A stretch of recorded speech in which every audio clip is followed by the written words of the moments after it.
I'm back. For those not in the know, I'm Dwayne, and this is Blackboard Gaming, where I teach you about all the great board games that are out there waiting to be played by you and yours. So, before we get into it, I got something to show you. Okay? I want to know what you think. You ready? You ready? All right, here you go. What do you think? I like it. I think this would look great on a t-shirt. All right, okay. So, moving forward. So, as I said before, the board game industry is primarily marketed through word of mouth. So, how do I find out about these board games? Well, I frequent my local board game store. So, that's my local board game store, Eternal Games. If you're in the Metro Detroit area, you gotta check them out. Deb, Mike, Ryan, John, they are all great people, and you gotta support them. They're really great people. Now, another way that I found out about the board games is I listen to a lot of board game podcasters, and I also watch a lot of board game YouTube content. These guys are very informative. They're very knowledgeable. They let you know when the new board games are coming out. They just really good people from what I've seen, of course. Now, one thing that I like that they do is every now and then they give out their top 10 games or top 5 games. So they might do top 10 games of last year or top 5 family games or top 5 card drafting games. So I'm going to do one of those lists for you today, but I'm going to do mine just a little different. So today I want to talk about my top 5 travel inspiring board games. Now you're like, what is that? Okay, let me put it a different way. Top 5 board games that I have played that have elements that have inspired me to want to travel to that place. Okay. Now, there's a stipulation. First and foremost, the place has to be real. It has to be an actual place in the world. So, for those in the know, I love Everdell, and as much as I would love to visit Everdell, Everdell's not real. So, I'm just going to have to learn to live with that. All right. Well, let's get into it. So, my number 5 travel-inspiring board game is a game called Walking in Burano by AEG Games. So Burano is an island in Venice, Italy, and is known for its brightly colored houses that line the canal. Now, in Walking in Burano, the players, have been commissioned by the government to paint the houses, okay, along the canal. Now, the thing is, as you paint the houses, you have to make sure that each adjacent house is a different color. So you can't have a red house next to a red house or a blue house next to a blue house. It also has like a rainbow thing going for it. Now, I first played this game at International Tabletop Day. I think that's when I played it. And I saw the cards, and the way the art of the cards drew me in.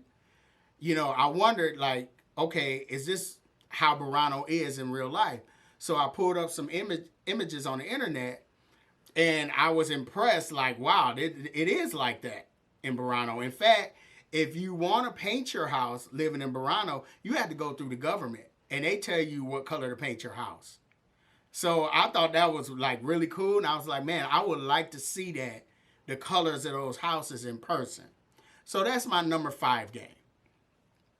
My number 4 game is a well-known game called Viticulture from Stonemaier Games.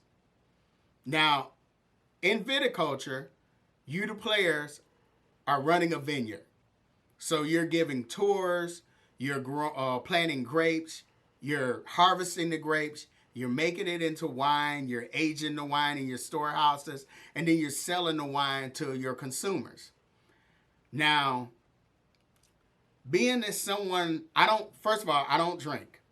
But being someone that has worked in the culinary field all my life, I've often heard the question, like, what wine would you pair with this meal?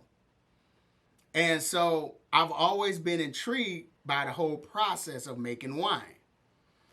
Also, vineyards are known for their lush landscape. You know, like they got the rustic houses and all the fields of grapes and everything. So when I first played this game, I was just like, the art on the board. When you look at the board, the art on the board draws you in like a real vineyard. And I like made it up in my mind that that's one of the things I would like to do is go visit an actual vineyard.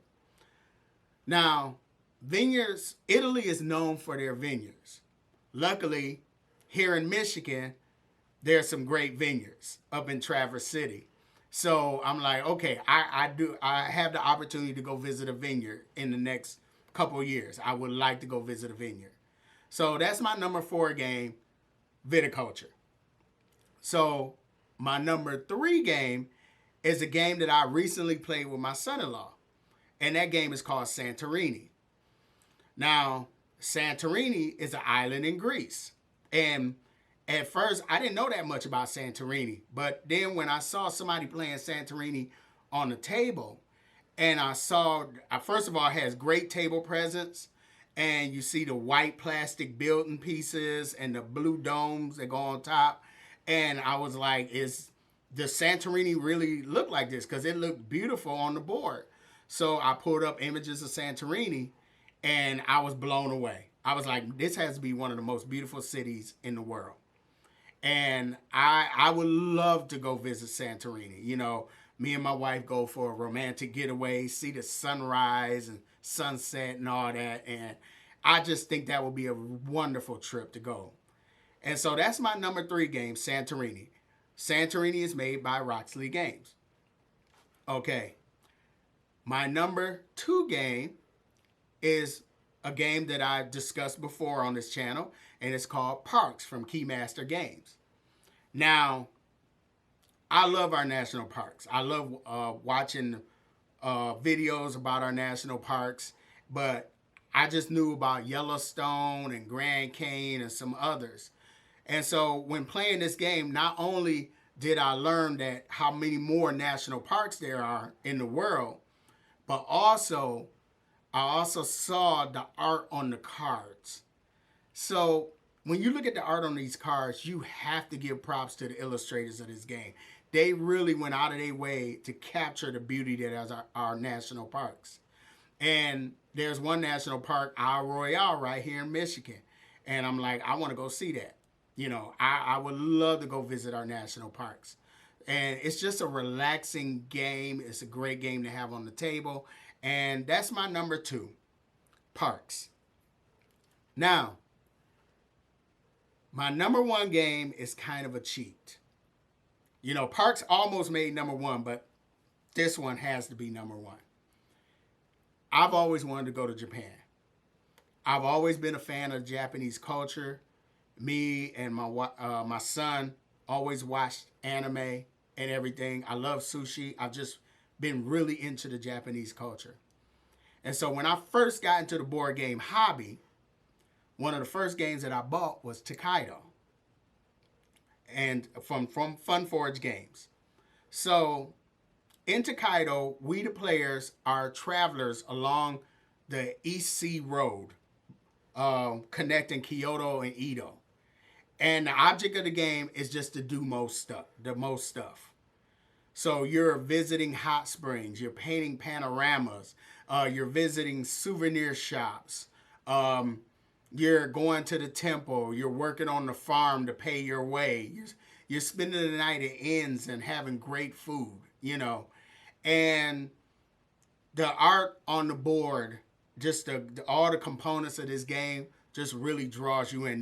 They even have a CD that you could play in the background, you know. And so the EC road, parts of the road are still there, you know. So it's something that I've always wanted to go see. You know, I've always wanted to go to Japan, but this game made me just brought it back up, you know. So those are my top 5 travel inspiring games. Now, what I love about these 5 games is all of them are mid-weight. They're family weight games. So they're easy to teach, easy to learn. Viticulture might have a little bit more going on, but for the most part, all these games can be played by your family. Now, there is one game that I wanted to put on this list, but it's more of a midweight game. But I couldn't go without mentioning this game. And this game is called Castell by Renegade Games. Now, Castell means human tower. And so in Castell, you're running a Castell, and you're traveling through Catalonia, which is in the northeastern portion of Spain, and you're putting on performances, and so I pulled up images of Castell, and they can go like 7 people high, and they can go higher than that. And I'm like, man, that would be a cool thing to see in real life. But of course, if I'm gonna go see it, I want to go see it for real. Like, I know I probably could find it somewhere locally, but no, I want to go there and see it. So, do you have a favorite travel inspiring game? So if you do, leave it in the comments below. Also, I put the question up on our Facebook page, so you can go there and answer the question. And just let me know. But these are my top 5 travel inspiring games. Now, if you like the content of this video, feel free to hit the like button, subscribe, follow me on Facebook and Instagram. Also, and continue. I'll have some more top 5 or top 10 coming up. And again, my name is Dwayne. This has been Blackboard Gaming, and I will see you next time.